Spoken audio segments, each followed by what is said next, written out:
I admit to having some regrets about going after it the way I did. But then again, I got a lot of those.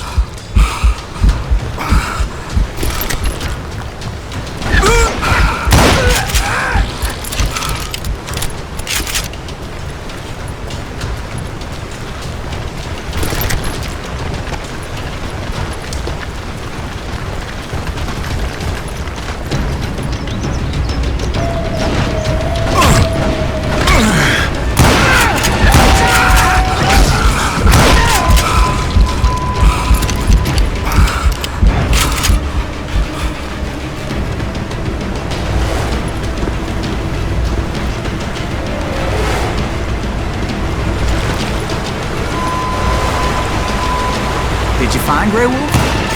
Not at that moment, but I did find the entrance to their hideout.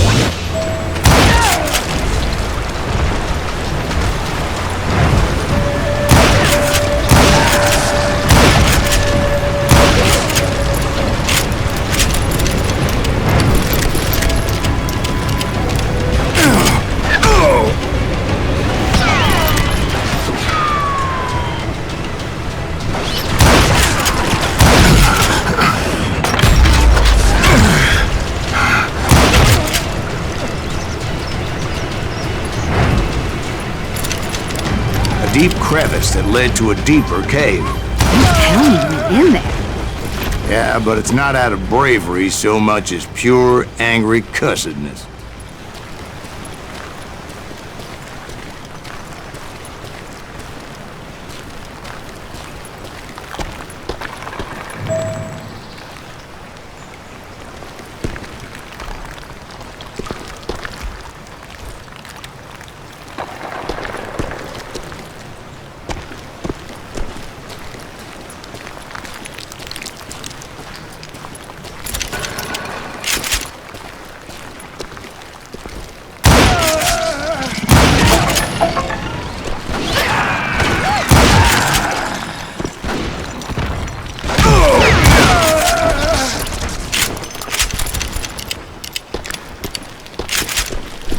See, back then, I had a stubborn streak a mile wide, and I wasn't about to back down. So it was like pitch black in there? Actually, it was pretty well lit. They had torches on the walls.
Was his cave?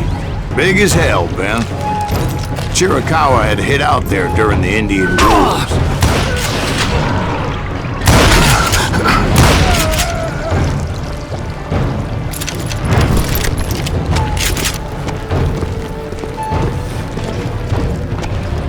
They thought it was haunted with the ghosts of those murdered by the horse soldiers. The cave was haunted with dead Indian ghosts?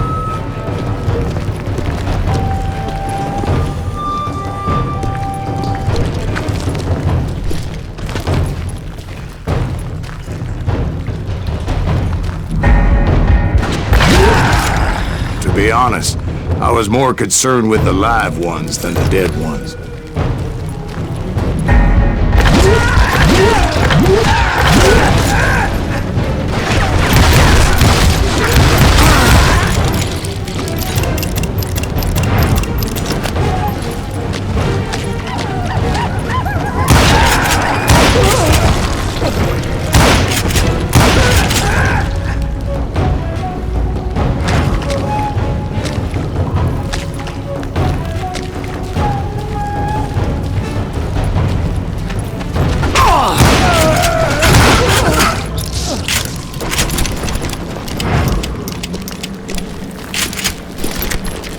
come you know so much about engines? A few years back, I was married to two Mescalero women.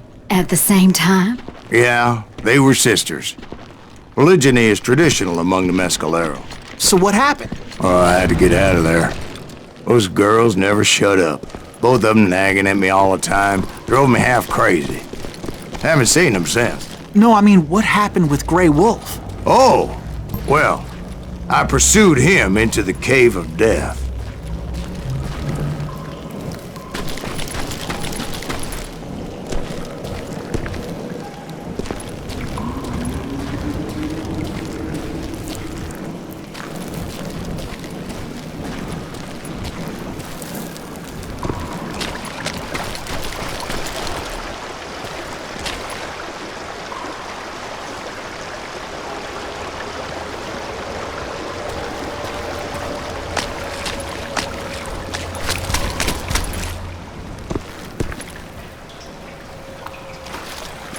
I came upon this flooded grotto, and that's when I saw him. He came to me unarmed and unafraid. His voice echoed in the shadows, and I sensed he meant me no harm. You carry great darkness in your heart, and if you do not release it, it will claim your soul. The sound of his voice put some kind of ancient Indian spell on me. As his story unfolded in my mind. You will come to this place again and kill many more men, and the darkness will grow until it consumes everything that you are. The soul will have no rainbow, the eye have no tears. He said I was a great warrior, a coyote man, unequaled by any other pale-faced warrior, or something like that. The snakes will bite shadows of your past until a venom poisons your heart, and an echo of the song of the dead summons the spirits deep from within the mountains. I didn't quite get what he was saying, but there was definitely snakes. And indeed, his warriors surrounded me and attacked me like hungry wolverines. They couldn't stop me, though, and Grey Wolf wasn't in the mood for idle talk.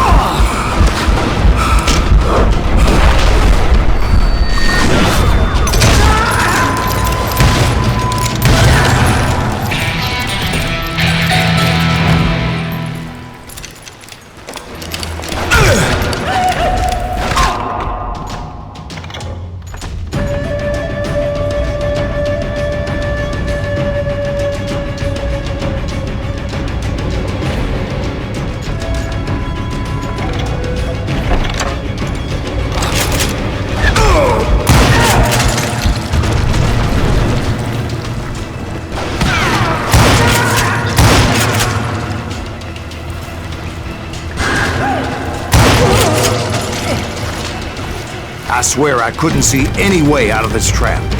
But suddenly, one just appeared. Kind of like a miracle.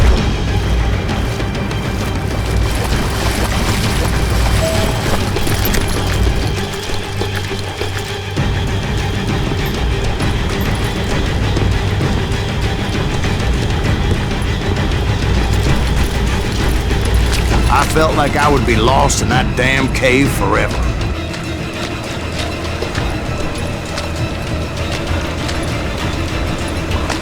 Finally, I found myself back outside, perched on the edge of a precipice, overlooking the thundering Whitewater River. To get where I was going required several leaps of faith, but no way in hell I was turning back.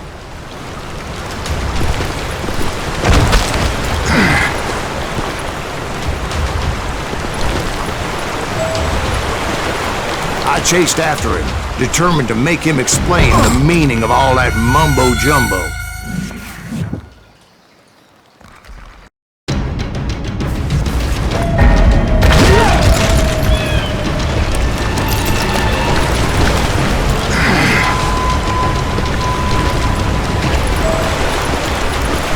Chased after him, determined to make him explain the meaning of all that mumbo-jumbo. Mumbo Jumbo's right. Are you making this all up as you go? A few details may be fuzzy, brother, but I am relating exactly what happened to me. There were dozens of Apache warriors aiming at me from on high. Dozens? Well, maybe not dozens, but there was a lot of them. At least 3 or 4. Well, more than that, little lady.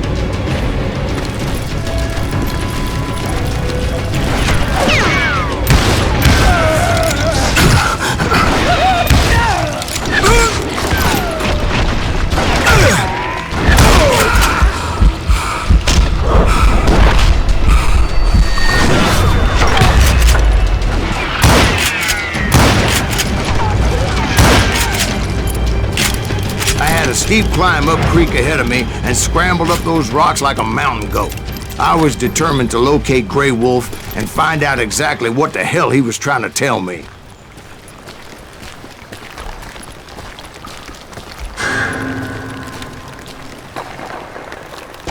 And wouldn't you know it, that crafty son of a bitch led me right into a trap.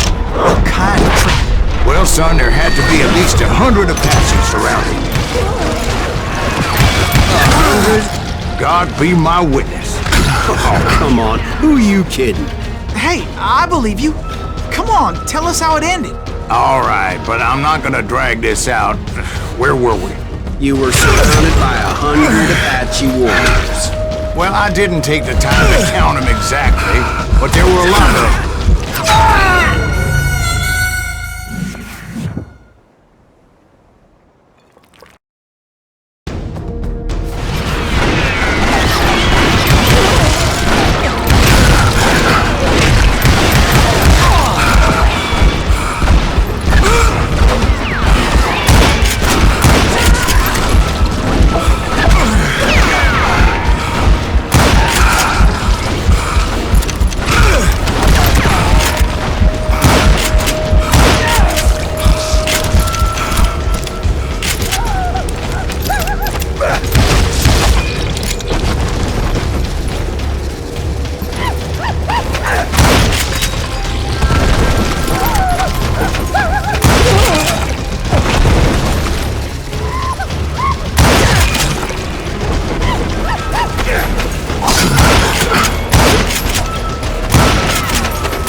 And in the end, a path appeared before me that I had not seen before.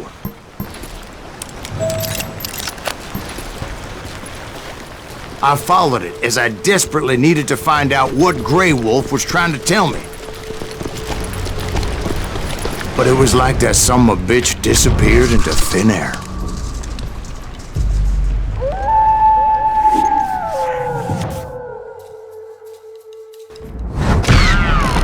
Never did find him. And never did collect my goddamn bounty. Thank you, darling. It's interesting how the truth can sometimes seem, might malleable, depending upon your point of view. Like how those dime novels make you out to be something you're not? Jack, don't be starting trouble. No, he's right. They do tend to exaggerate. Did they exaggerate your part in taking down the Daltons? Well, I was there in the flesh, boy, so I saw what happened firsthand.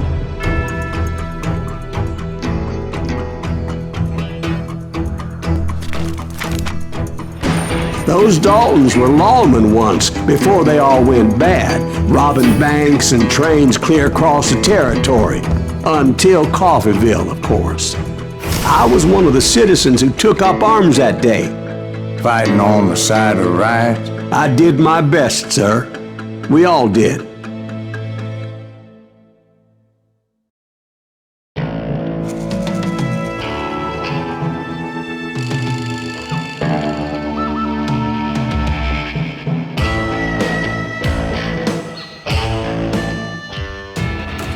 It was early morning.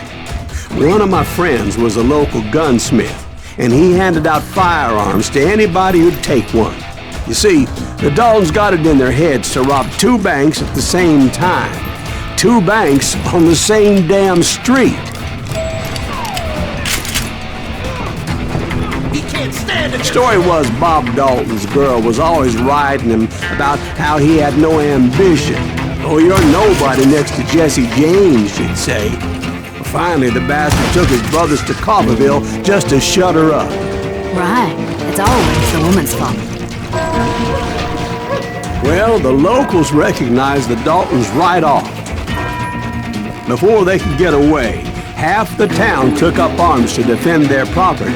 Their first mistake was pulling a job in their own damn hometown. The boys grew up in Coffeyville, so everybody knew them. The bank teller tricked them, telling them the time lock on the safe wouldn't open till 9:30. Well, that gave the locals enough time to prepare an ambush for those sons of bitches. We got us a hero. Put some holes in him!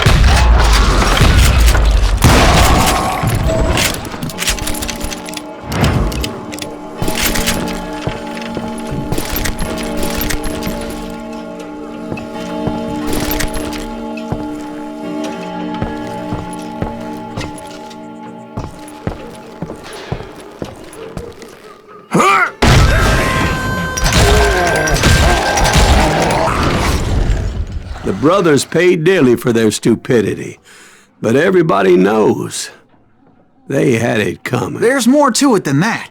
I read all about that day, so I know for a fact that it went down very differently.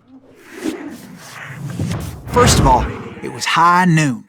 A posse of U.S. deputy marshals were on the rooftop across the street. Get ready, boys. They're gonna make a move. The lawmen had been tracking the Daltons for months. Now they finally had them dead to rights. Among them was a bounty hunter feared by many a lawbreaker. The marshals tried to get the Daltons to surrender. They'll give up eventually. We just gotta wait to settle the bitches out. This bounty hunter knew that the brothers were far too proud to ever lay down their guns.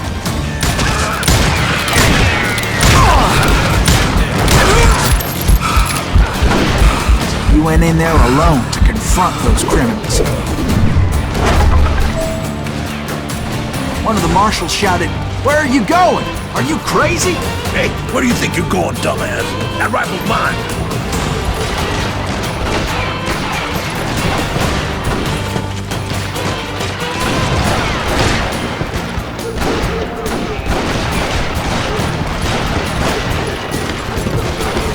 But he paid him no mind.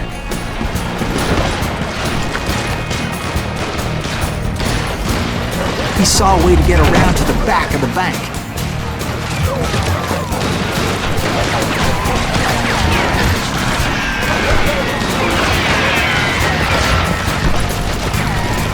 Then he figured out how to hit the Daltons from a direction they weren't expecting.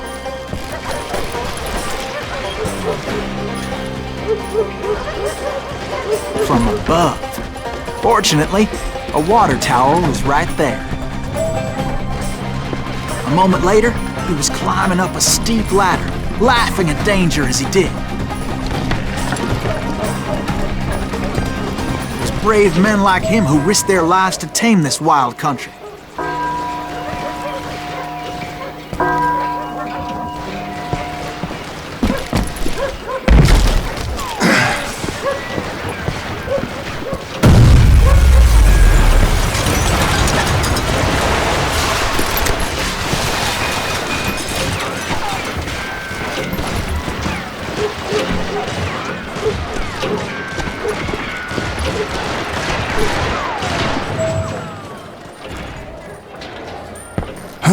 We've got company.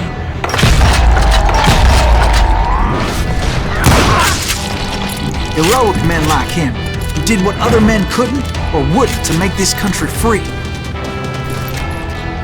Like Jim Bowie and Davy Crockett, who died defending the Alamo. Is that Silas Greaves? Son of a bitch! Brother, I'm gonna make you pay for that.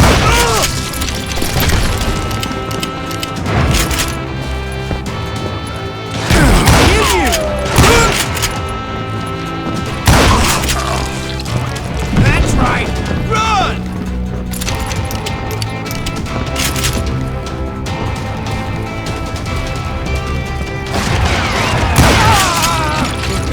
One sorry son of a bitch!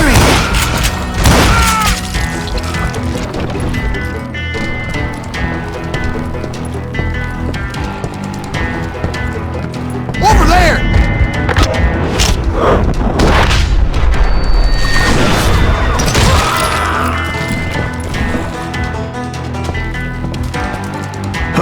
That's Silas Greaves!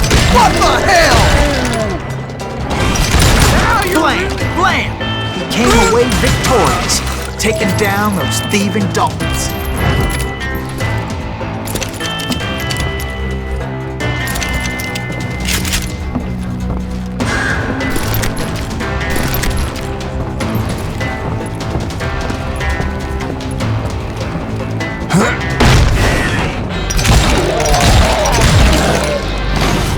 His name was Silas Greaves, and when the dust finally settled, he was the last man standing.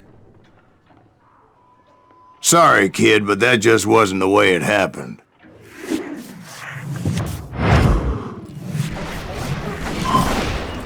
It was early evening, not high noon.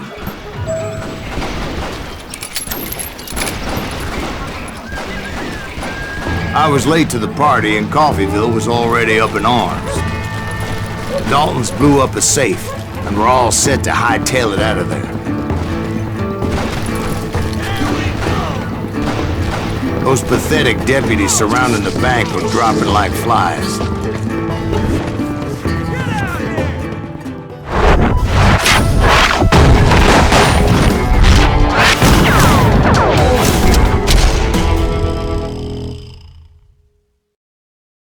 I had been tracking those jokers for months, waiting for them to do something reckless.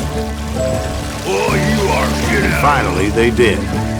Those stupid bastards decided to rob two banks at the same time in the same town where everybody knew them. But they still had friends in Coffeyville. You can't get me.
Those friends came after me like a pack of wild dogs, tooth and nail.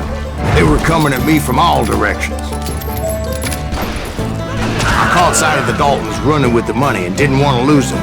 Problem was, they knew the town better than I did. And to top it off, I found myself in the middle of another shootout entirely.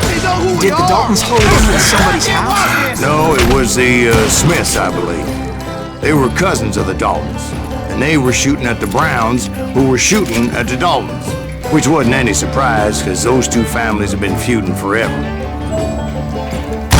And since the Joneses are related to the Browns, they shot at the Smiths, pissing off the Heimhoffers, whose daughter recently married a Smith.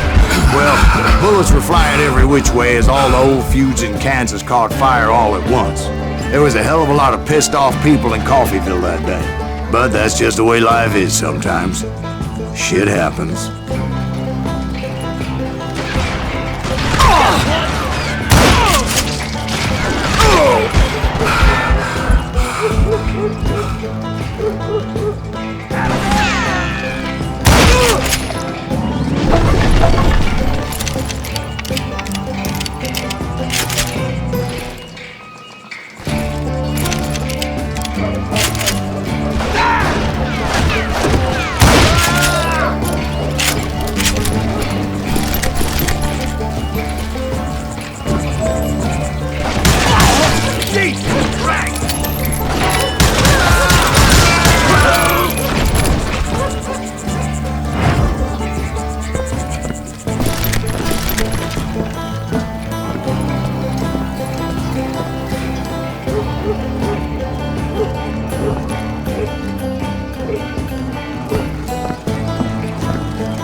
The Dalton boys knew I would never give up.